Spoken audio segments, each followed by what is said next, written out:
All right. Today, Jake Lunday, one of the smartest guys, I know have ever met, worked with, an engineer in the manufacturing space, currently out of Nashville, Tennessee, a vice president in engineering today. His roots from Mountain Town, Arkansas. Jake's academic path took him from Mercer University for his undergrad to the University of Arkansas for grad school. He kicked off his professional life at Procter & Gamble, working in Pringles. In parallel with that, Jake is in the Navy Reserves. So that's really cool. And, price of admission, most of the cast guys, like they're all, Navy Marine Corps guys. So it's going to be fun. And you still hold that Navy Reserve role today. So had a significant career stint at Nestle and Dr. Pepper. Beyond the office, shop floor, maintenance shop, etc. Jake has a passion for 3D printing, history, home improvement, and seamlessly blending some personal interests with the professional expertise. It's that whole blend of what I do, what I love, and Jake's got that. His journey is not just about climbing the ladder, but also and always about personal growth, facing challenges head on, problem solving. And this guy, like, problem solving is Jake. Like, I've got a few experiences with Jake. I got more than a few experiences with Jake, and he's like the best problem solver. A really cool thing about Jake, just, co-founded a medical device startup, which we'll get into during the COVID-19 pandemic. I'm just really excited to have Jake on today. It's going to be awesome. Thanks for having me, man. Looking forward to it. Yeah, it's great to see you. Yeah, good to see you too. Memory section. So I always do this. I got a few. First one, Robert Arnold is, where this memory is coming from. He was a plant manager at Dr. Pepper with me. You worked with both of us, and he's now a VP of engineering and operations. So was also a Navy guy. Yeah, you see me, I think. Yeah. He remembers your attention to detail. And one of the files that you were working on for engineering standards said, Robert said, I'm actually using that exact same template as I build engineering standards for the organization I am with now. One other thing was, the ability for Jake to collaborate with the team. He was very humble, very technically competent, but worked really well at all levels. One other thing I remember was Jake is, Navy Reserve, so that gives him a step up over the Marines. That's what he said.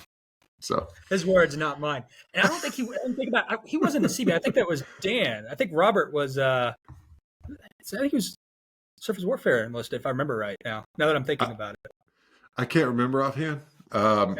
He was definitely, yeah. If I had to put money on it, I would say he was in something with like either damage control, because he was good at that, or engineering somehow, so.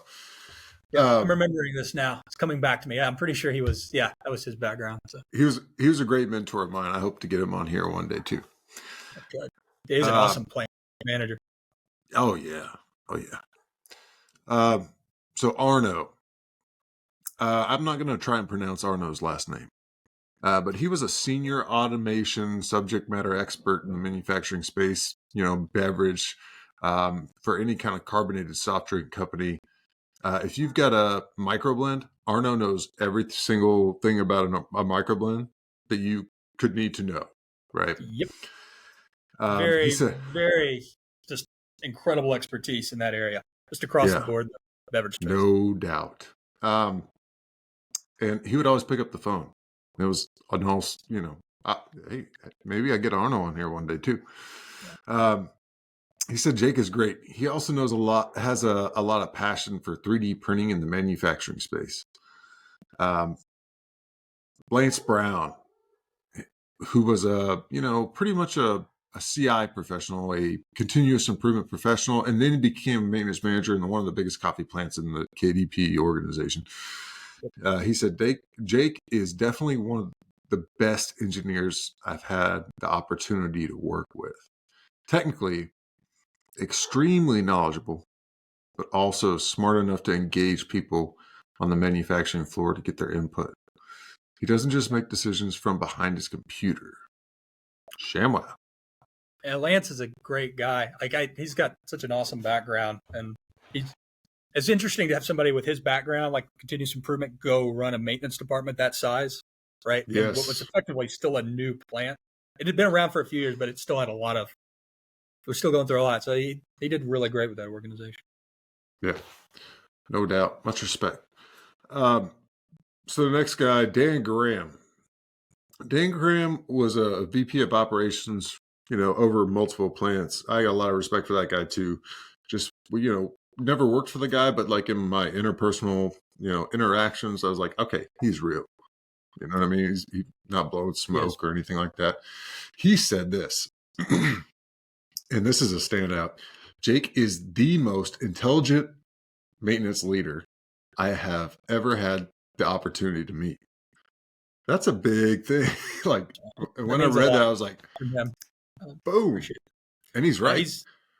I have a lot of respect for Dan, and I mean his background is amazing, and what he's done. I mean he's so good at all parts of supply chain too. I think that's what's really neat with him. Yeah, lots of experience, right? He also said his ability to see a problem and get to the true root cause is remarkable. However, his ability to create a solution is what really stood out to me. Then at his leadership, what makes Jake a great leader is he brings the team and others along. He does not leave them behind. He shares the knowledge, the vision, and the solution while asking for open feedback. So that's pretty awesome. Appreciate that. That was very nice. Last one, and then I got a couple, but Sean Fernando. Sean Fernando is one of my old bosses, and he was a guest on the Keep Pedaling episode of this podcast. He said, yeah, good dude. I really enjoyed working with Jake and recall troubleshooting equipment, using engineering, physical, electrical principles, when our technicians were struggling to solve a problem quickly. Jake was a part of the journey with us getting BIB to its excellence. Plugging away, this is my part of it, is plugging away at 21 bags a minute to a single Fanic robot palletizer. It was the big money line. It wasn't performing. And Jake was, the money man. So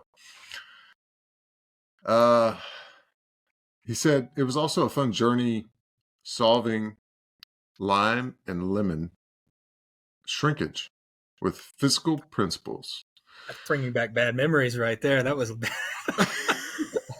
that was a crazy project. Both of those are actually crazy projects. Yeah, well, that second project with the lemon shrinkage was huge money. Yeah, it was like $750,000 a year or something like that. It was insane. Yeah, and in carbonated soft drinks, $750,000 a year is a lot. You either run really fast all the time, or you find things like this. He said, actually, and this is one other, anonymous person. You had one other previous coworker bring up the lemon story. We were losing real lemon, and he was, keep proving me wrong until he, fully understood what the problem was. We ended up saving large dollars on yield because of his invention. That's an example of when you was wrong the first time, right? That's a fun one to talk about more in depth. But first thought we had I had the root cause analysis kind of working with folks, and then I was totally wrong, and we ended up not losing money, but we thought we had gained money that we hadn't, and then going back and finding the actual root cause, it was even more interesting. So, well, let's go into it now. Yeah, tell us more about that. What was that? Because there was two different people that talked about that project. I remember being there. I remember I'm like, this is way over my head, and but I was interested. So yeah, So it was weird because when you buy lemon, so we were one of the largest consumers of lemon concentrate in the world. And so, but that's a relatively small market. But to be like one of the biggest ones, it kind of, And Jake, keep in mind, I currently work for a company that makes nothing but fruit drinks. And there's a whole bunch of lemon, there's a whole bunch of lime, there's a whole bunch of straw. Like, this is gonna be a good lesson for me.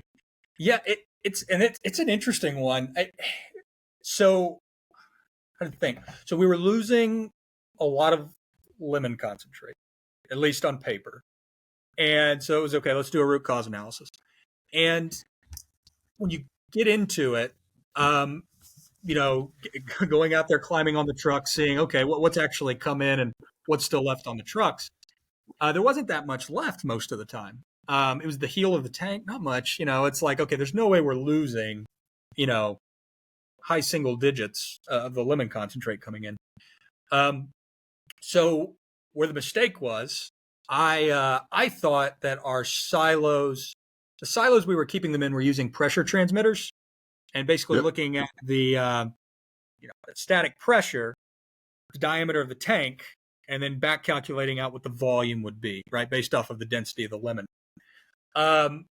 Lemon concentrate is, well, I'll get to that in a second. I thought that the way that they had been set up, it was incorrect.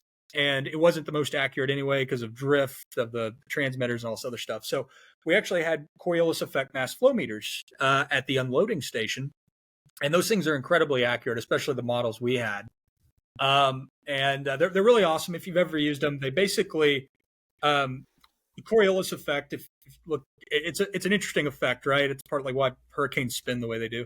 But it's at a smaller level, this genius a few decades ago figured out that if you run a liquid through a tube and you shake it, right, or oscillate it back and forth, you will get this wave. Effectively, you'll get force against that tube, and that correlates to the flow rate going through the tube.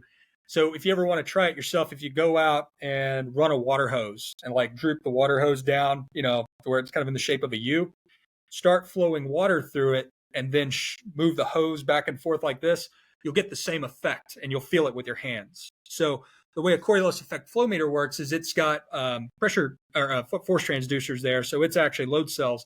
They're figuring that out, that force, and are able to back calculate out the density of the material, how much flow rate is, and all this other good stuff. So it's like, man, we got these awesome, like, state of the art, this flow meter. Let's just use that for our inventory tracking. And so we did that for a while, and it was my call. And I made the mistake of not going and looking in the silos and verifying some information with them, just to verify that the Coriolis effect meters were working correctly. And so doing this for a few months, our yield's looking great. Everybody's happy, everything else. And then one day I get this random phone, or this phone call, frantic phone call saying, hey, the silo's empty. We're supposed to have a few thousand gallons of this stuff, and there's nothing here. So go look. And of course it is. So it was a huge, let's figure out what happened. And I got the OEM involved. Emerson did from Micromotion. And what I had not realized is that the Coriolis effect meter we had was not set up for two-phase flow. So lemon, as it's transported, gets shaken, right? Especially in a big refrigerated tanker. And so it gets some foam in it. And when the foam was going through, and thankfully we had historians, so we were able to go back and look at the density of the material for each load. And what was basically happening is that foam was getting in the flow meter, and it was reading higher levels than it actually had processed. So it caused us to report that we had unloaded the full truck, even though there was actually some left with the foam. So I was like, okay, let's reset. That was a fun, those were some fun conversations, some very direct feedback from some people I respect.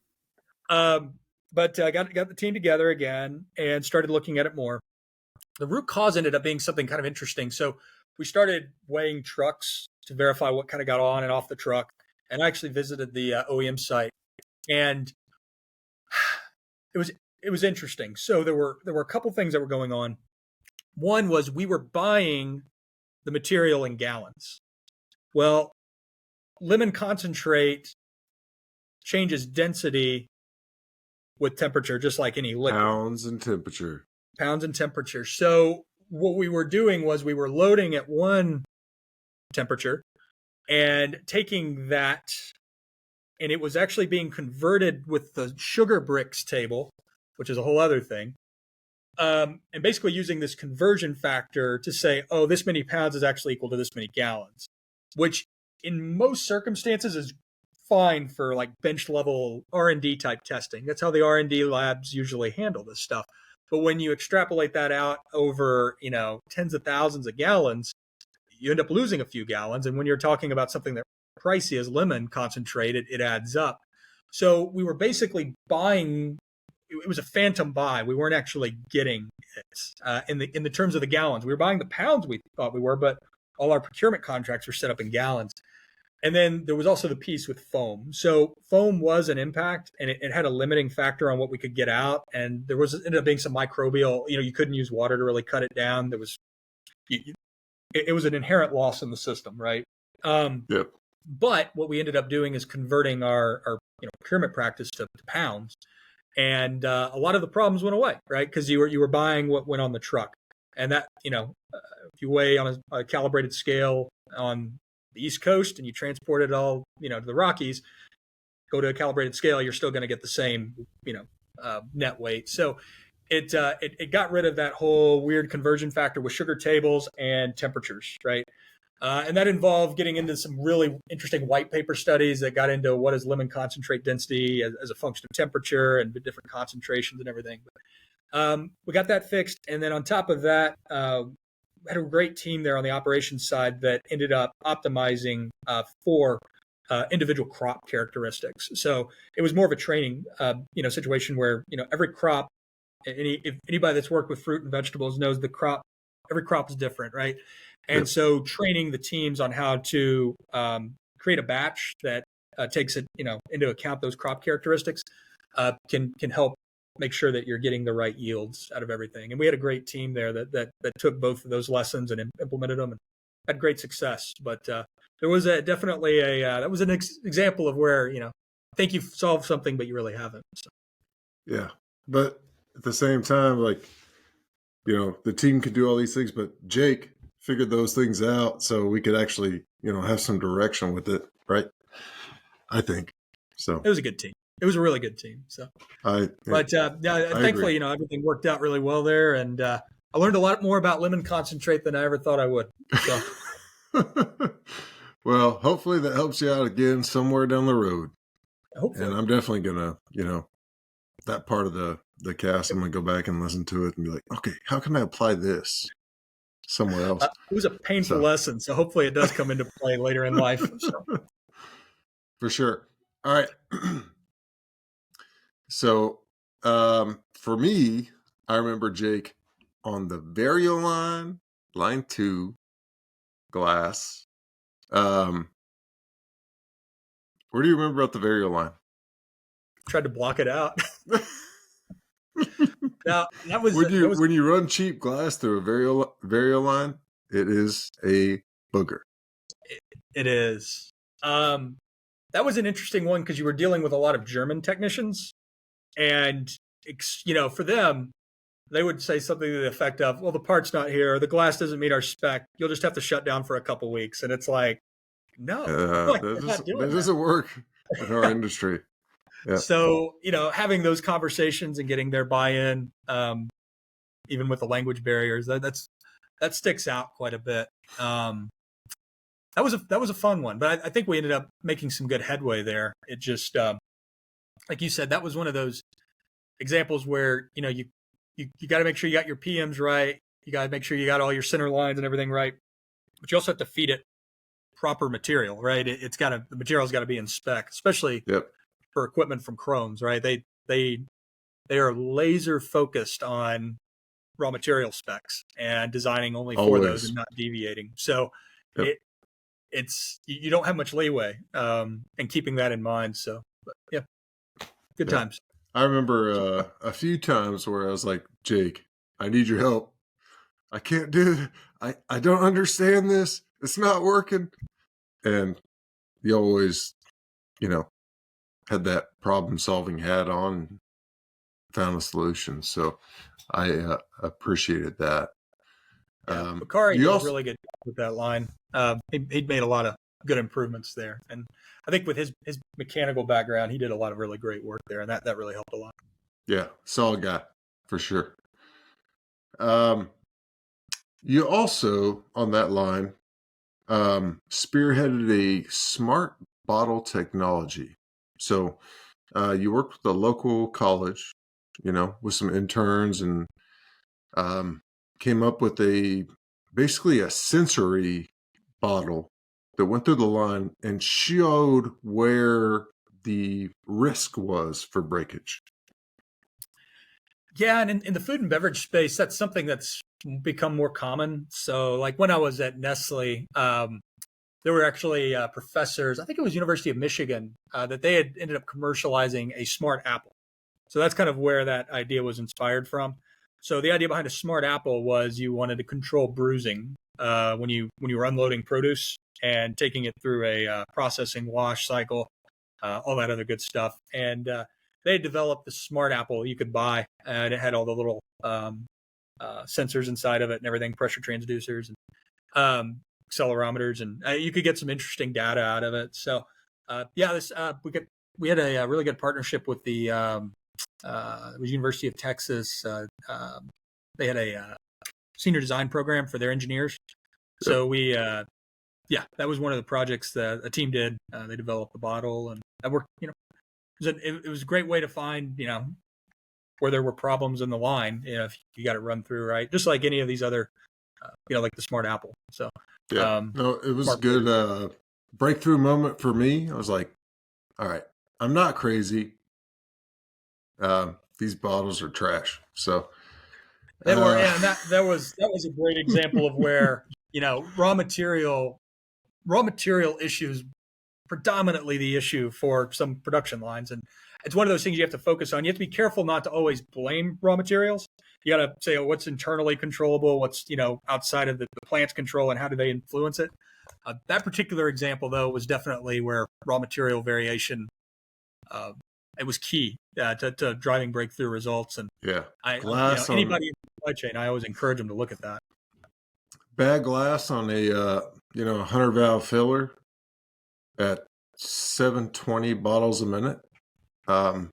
It's not just a packer that you're influencing. It's the glass break and the risk and all that kind of stuff. So anyways, last one, I think, for me, I think you did this really well is part of your listening tool bag was you asked the third question really well. It wasn't just like, hey, here's a thing. Okay. Answer. Okay. Well, tell me more about that. And that I think that's a big unlock. So always appreciative for that. So into the memories. Story time. Tell us the Jake story. Yeah, well, again, thanks for having me. I love what you're doing with these things. So I'm from Mountain Home, Arkansas originally. Ended up going to school in Georgia. Met my wife there. Mechanical engineering background. Out of school, worked for Procter and Gamble. Made Pringles. And then in parallel to that, like you mentioned, I'd commissioned in the Navy Reserve. I kind of had a very weird path into the military. So I'm actually partially blind in an eye, even with glasses. So something called amblyopia. So it's lazy eye is effectively what it is. My eye just doesn't drift like most people. I have a different type of it, but can't see out of that eye very well. So I, being young and in college and thinking that I could take on the world, I went for the Navy Aviation Selection Test Battery. And did that, scored well, got like the top 3% as a sophomore. I thought I was going to get to be a flight officer. I was all stoked, and then got told by Navy Medical that they would never let me near an airplane. So I was like, well, okay. I said, well, what will you waiver me in as? And by this point, I was talking to all the different branches, and the Coast Guard and the Navy would actually waiver me. But they all were like, look, you're not going to do, you're basically an engineer, JAG, or chaplain. That's what we'll waiver you as.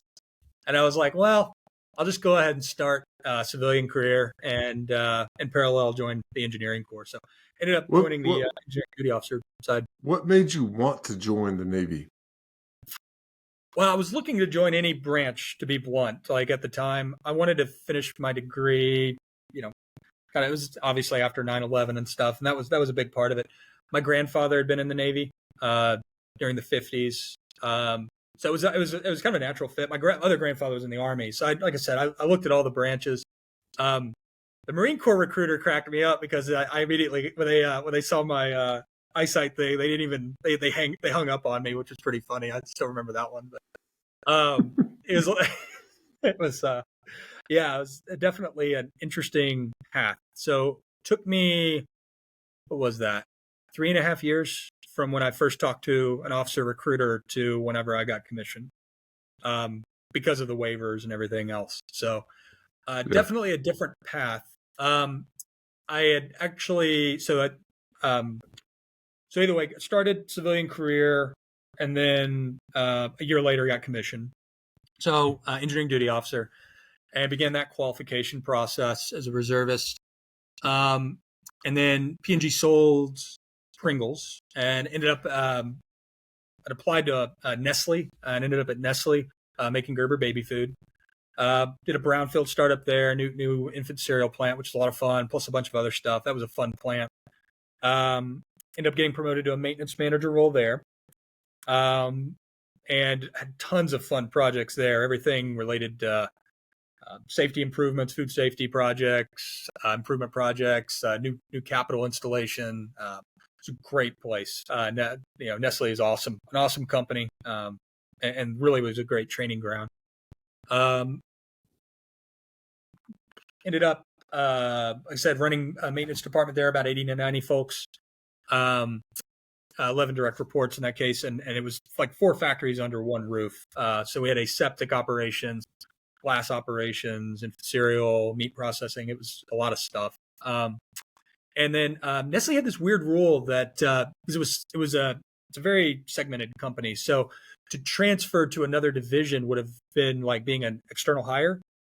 And so to move to an engineering manager role, I was actually going to be treated as an external hire and lose my seniority and pension and all this other stuff. It was like starting over. And I was like, well, if that's the case and they want me to move somewhere that's not near family, I'll go ahead and look elsewhere. And that's how I ended up at Dr. Pepper, engineering manager role there, which was fantastic. Really enjoyed the team there. Obviously, met you there. It was a great place. And then so I kind of, as I've did that for quite some time, and then a VP of engineering role came up and I moved to that, and now live in the Tennessee area with my family. So continue to do the Navy thing during all that time. My wife and I had 6 kids along the way, so it's been a kind of a full got a lot of stuff going on. But it's been a full schedule, but never a dull moment. So I always say running maintenance was good training for having that many children, and having that many children was good training for running maintenance. It's just organized chaos. So yeah, I can't imagine, moving to, from this job to that job, what you just described. How do you balance the Navy Reserve through all that? And 6 kids, it's a lot. And my wife, she's the one that she's an enabler on that stuff. Awesome. No, I really, and I really do try to set boundaries, and it's something I've been working on. This is a personal development. Is I'm very bad about that work-life blend. I think is good, but you also need to be able to disconnect, especially during family time. And I've been really focused on that the last couple of years.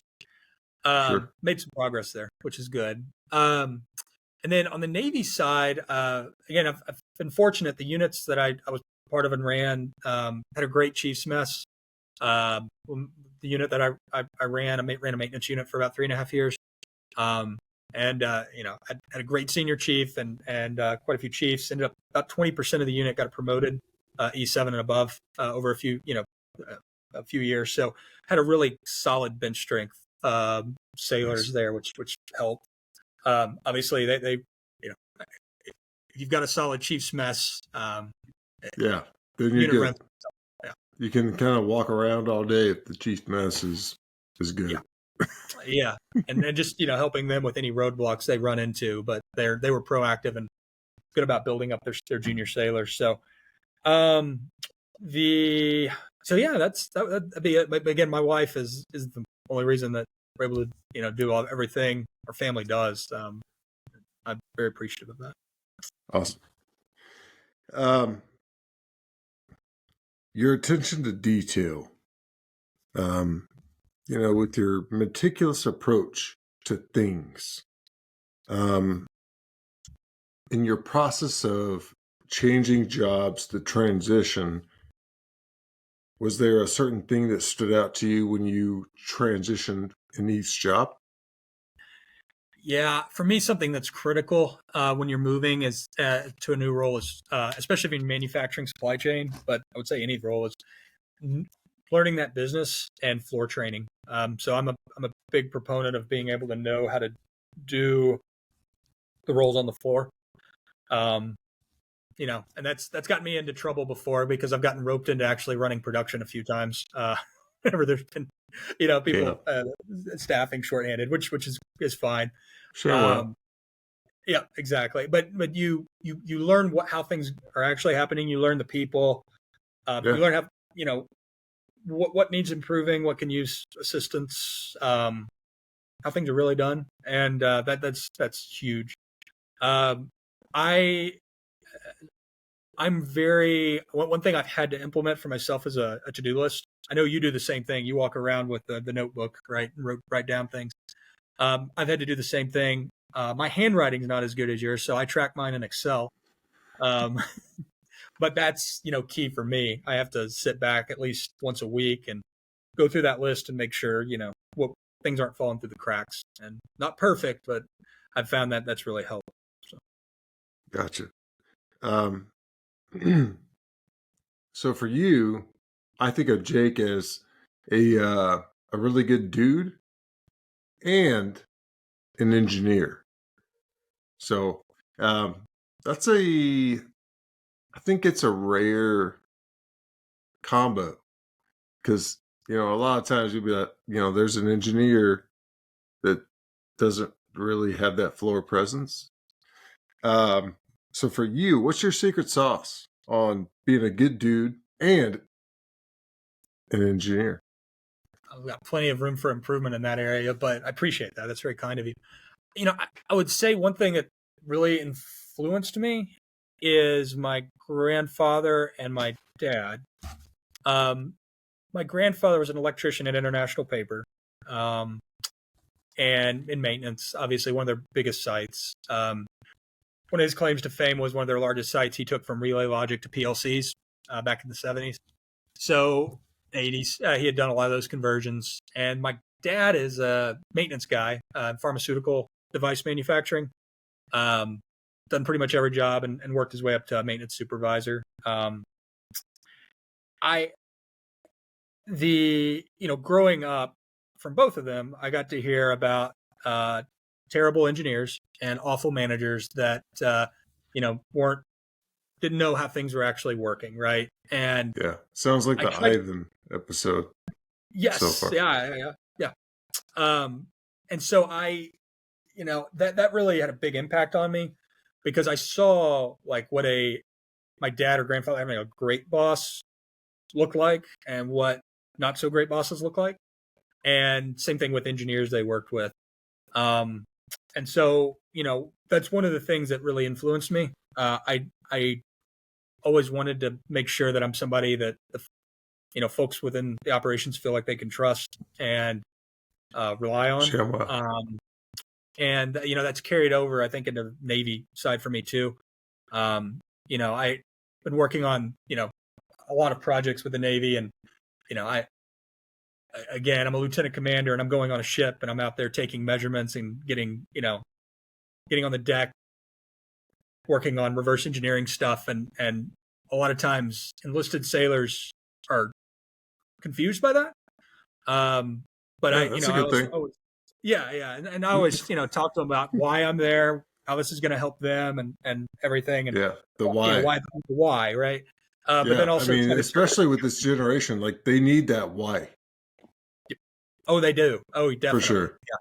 Yeah, And so, I found that, and again, you can different opinions, right? But I think it's good for an entire organization for there to be that level of trust and understanding that, somebody in management or engineering is going to actually be out there on the floor with you.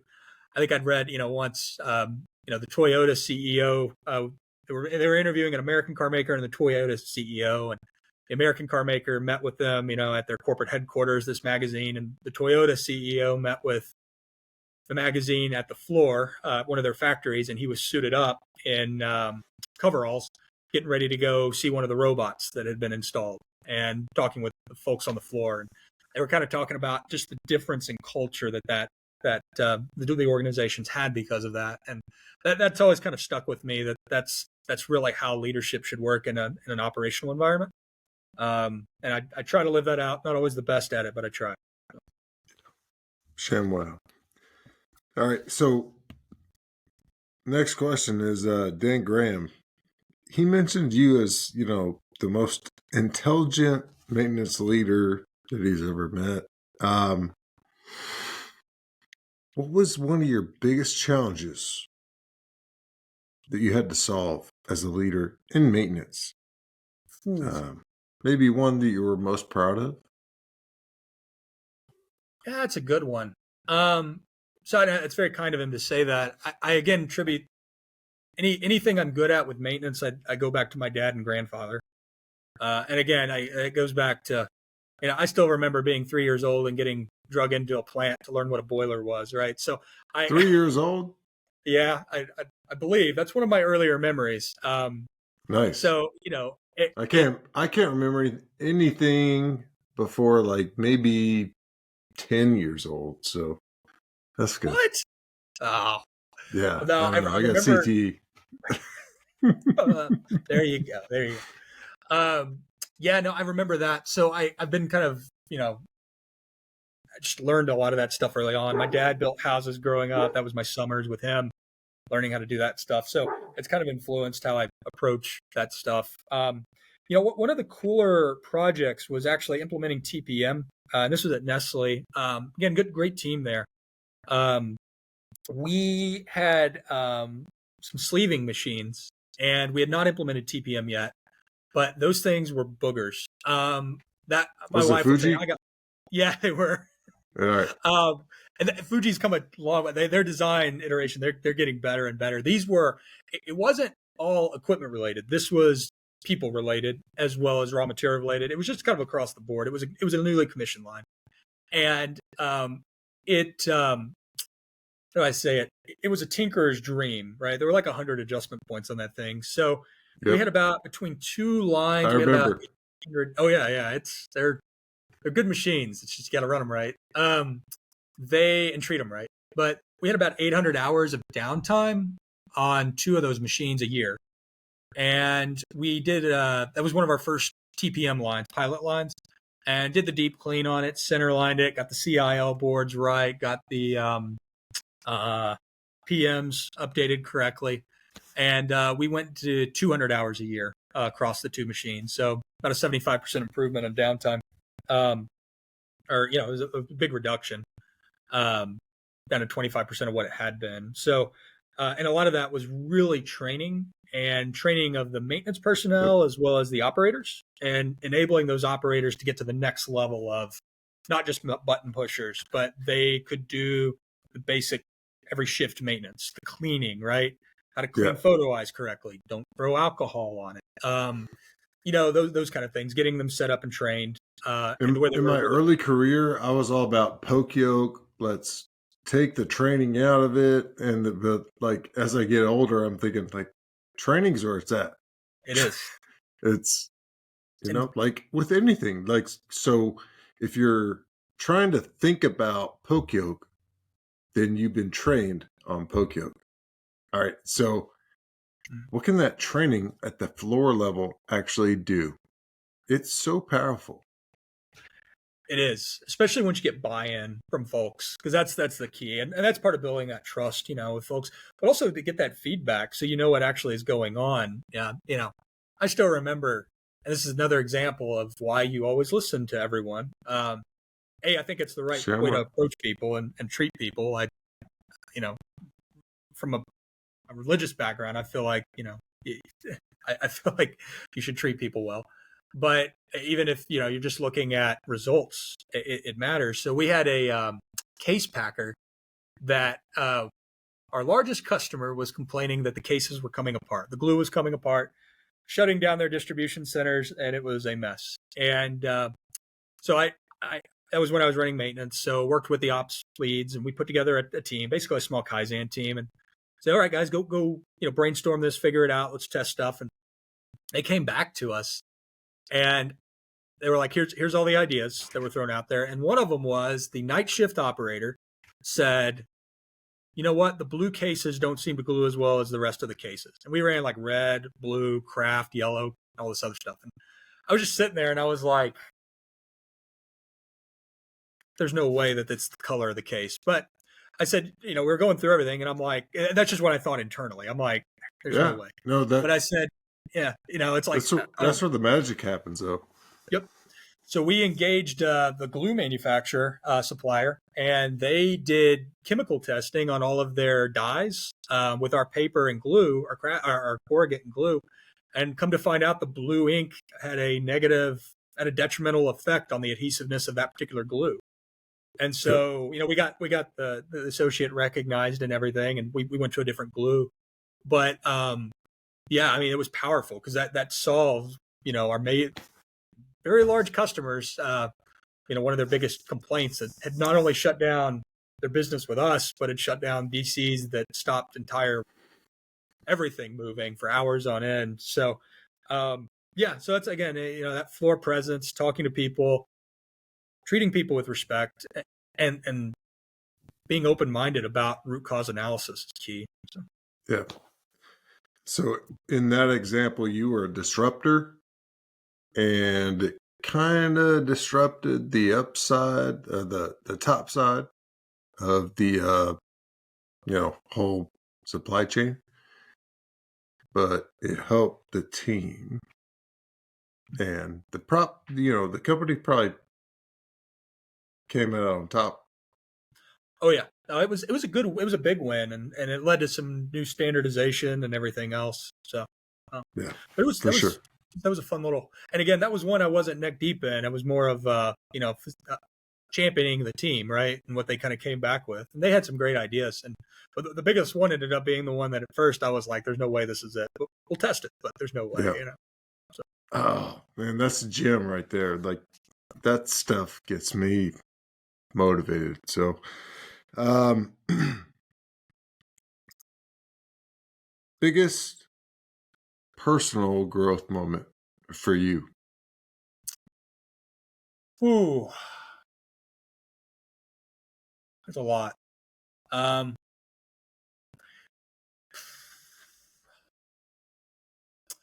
would say the fluid IQ thing was probably the interesting one. So the backstory on that, I was in Europe, March of 2020, and obviously COVID happened. So I was already scheduled to be on a flight Friday.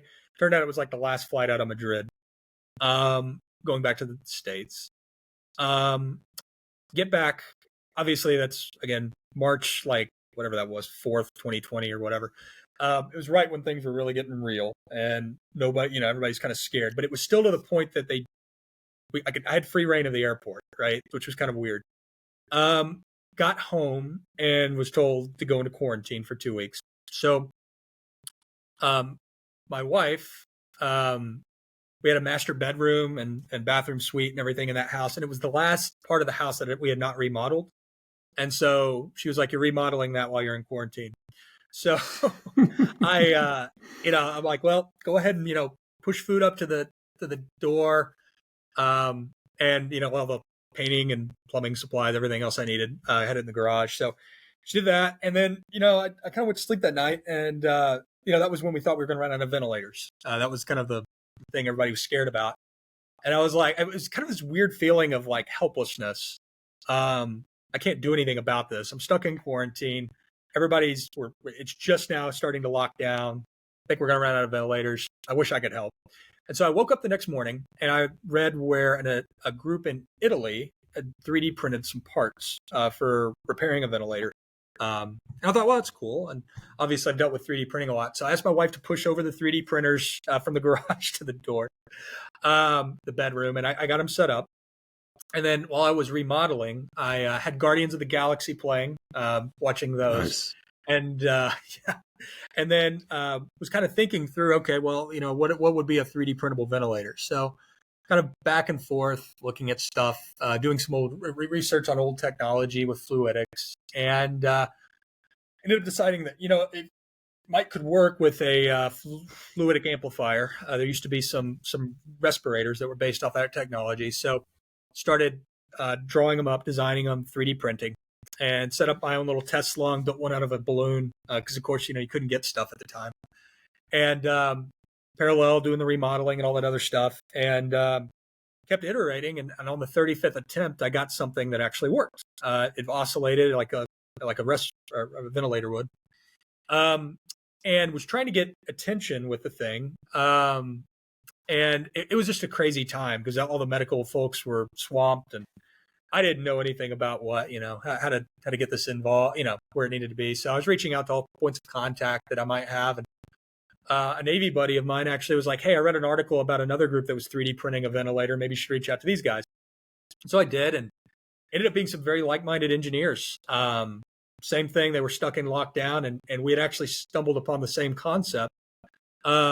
So we compared notes. We'd actually done a lot of the similar testing, and the version that I'd worked on, it's called a monostable fluidic amplifier. That's what we ended up going with. Really great friend of mine named Chris Jung was on that team. We obviously met that way. Chris, mechanical engineer, 3 kids, great guy, had a machine shop, just a go-getter. So he would, I sent him the file, and I didn't think anything would come of it. And he starts texting me at midnight. He's like, dude, this works. I just machined one out, my CNC machine in the shop, and this thing's oscillating. So got involved with some doctors and patient advocates and some various folks. And long story short, we ended up developing this thing. The NIH picked it up, published some studies in Science Translation, kept some pigs alive on it. And we ended up signing a licensing agreement with a large medical device company that's manufacturing the items, going through all that process right now. So should end up helping a lot of people. It's a low-cost respirator that fits in the palm of your hand, requires no electronics, a lot of application in the developing world. It was a big growth moment just across the board, coming up with that, building it with a team. Unfortunately, Chris passed away during all of this, and left behind a family and everything, which was very heartbreaking. But it's been kind of therapeutic, I guess, might say, finishing the project for him and his family. And still, he passed away over 2 years ago now, but I'm still working on things that me and him worked on together, right? And getting it to market, and still going through his notes and everything, things we had brainstormed together. And that's been kind of cool. Very getting cool. getting that done. So yeah, that whole project, like we get a solar flare or China, kills all the all the electrons in America. There's still going to be a respirator by what you just made based on fluidics. Yeah, it's using the Coanda effect, which is kind of a neat thing. So, and this is another good example of accidental discovery. So a little over 100 years ago, there was this guy named Henry Coanda, and I'm butchering his name. He's Hungarian, but he maybe he's Romanian. I forget. Either way, he had great engineer. Yeah, but Russian. Well, not Russian, no. But he had developed. Well, I think of Romania, I think of Russian. So well, yeah, that's my own ignorance. Well, he was a brilliant engineer, and taking like old, World War One vintage planes, right? He developed what was effectively the beginning of a jet engine.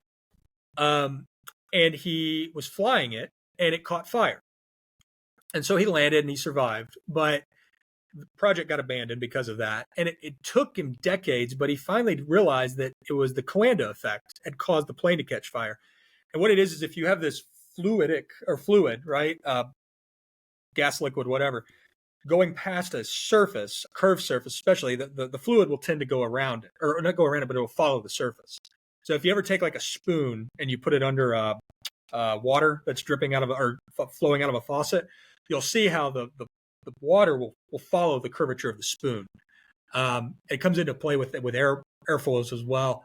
And but this guy, like he thought he was a failure for all that time, and he ended up discovering this whole new fluidic principle. And so what the Coanda, this resuscitator does is it's almost like a miniature wing inside of your, fits in the palm of your hand. And as you send compressed gas, oxygen, whatever through it, and it goes into the lung, once it hits a certain pressure threshold, it effectively goes into a stall, right? So the fluid switches directions, and that's when your lung is exhaling, and then the cycle repeats itself. So it's a pretty neat technology. It's been around for a long time, but it was kind of cool to reapply it using 3D printing.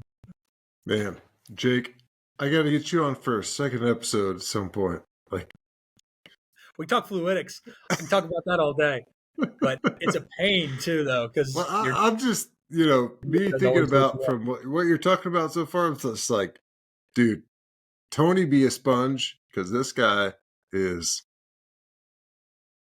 super smart. No, it's like I said, that was an interesting project. It was a huge growth thing for me, because I would say that I had imposter syndrome going into that, because I just didn't feel qualified, but I'm trying. And then at the end of it, to be like, oh, this actually turned into something. It's going to help people. It's kind of a cool thing. So. ShamWow. All right. I think we talked about fluid ID. Anything else about fluid ID? Oh man, we just got a lot going on there, but I said hopefully it'll be in, it's going through all the regulatory stuff right now, and it's come a long way. So I'm excited about once it, hopefully seeing it out in the field one day.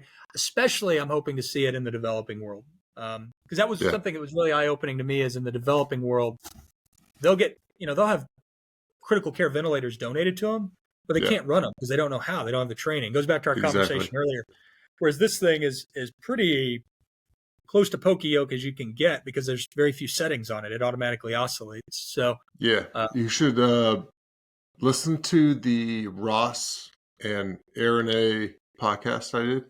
Okay. They're so Ross was my inside backer, like brother. So he and I were the guys, and but now he's in Thailand, and he's part of the Free Burma Rangers. You ever heard of that? Yeah. That's so awesome. I got him and his wife on here, and they're talking about all these stories and the lack of electricity, the lack of the ability to do X, Y, and Z of the normal modern world. And so something like this, should the event require it, at this point, fluid ID would definitely help that crew. So well, it was a cool experience. Learned a lot, and hopefully some good comes out of it. So nice. 2 more questions. What's your biggest opportunity or struggle today? Time management and just schedule. My wife and I are talking, this phase of life just feels like time is your most precious commodity, right? You know what I mean? So it's, and I would say coupled with that, something I've learned about myself is like I can function as an extrovert, but I have a lot of introvert tendencies. And how the Navy's made me take so many personality assessments, leadership classes, whatever. And it's funny because you see over time that's changed, because I used to be very extroverted. As I got older, and I think managed people and had life experiences. I'm more wired to be an introvert, it looks like. And Yeah, so, agreed. interacting with people is a drain for me. It's not that I don't like it. I love it, but I have to recharge my batteries. Like I know people that they thrive off of being you know, going to social events and all this other like that's how they recharge their batteries. For me, that's a drain on the battery. Not in a negative way, it just is. So Yeah, I would I, agree. Like I used to be the same way. Like that's where I got my recharge with the group, and now it's kind of like, all right, don't need that much of it anymore. yep. It's funny how it changes as you get older. And so Yeah, I'm trying to make sure to carve out enough time to recharge the batteries and get family time and get your work done. And you know how it is. So that's probably one of my bigger. That's something I've been working on, and I'm making progress, but I got a ways to go. yeah, we all do. Um, Last question. What's your price of admission? Man, it's honestly, I look back on think it's hard work. Like going after the hard item, the things that are difficult. I would say taking on difficult tasks, right, and not just kind of burying your head in the sand and hoping problems go away. I think that's just so key in life, right? And to find people that like-minded people that are willing to do that has been that's something that I really I've found to be inspiring, right? And that's what allows that to me is when the magic of a team happens, right? When you've got folks that are willing to take on those difficult challenges and not just look for the easy way out. I'd say that's probably it. Well, man, this is really good. I appreciate your time tonight. Um, tell the wife thank you for your time and the kids. I know you got 6, so I know I owe her dinner. I'm taking her on a dinner date tonight to say thank you. So, oh, but yeah, awesome. but man, thanks for doing this. I really love what you're doing with the podcast. I think it's awesome. Awesome. I love doing it. So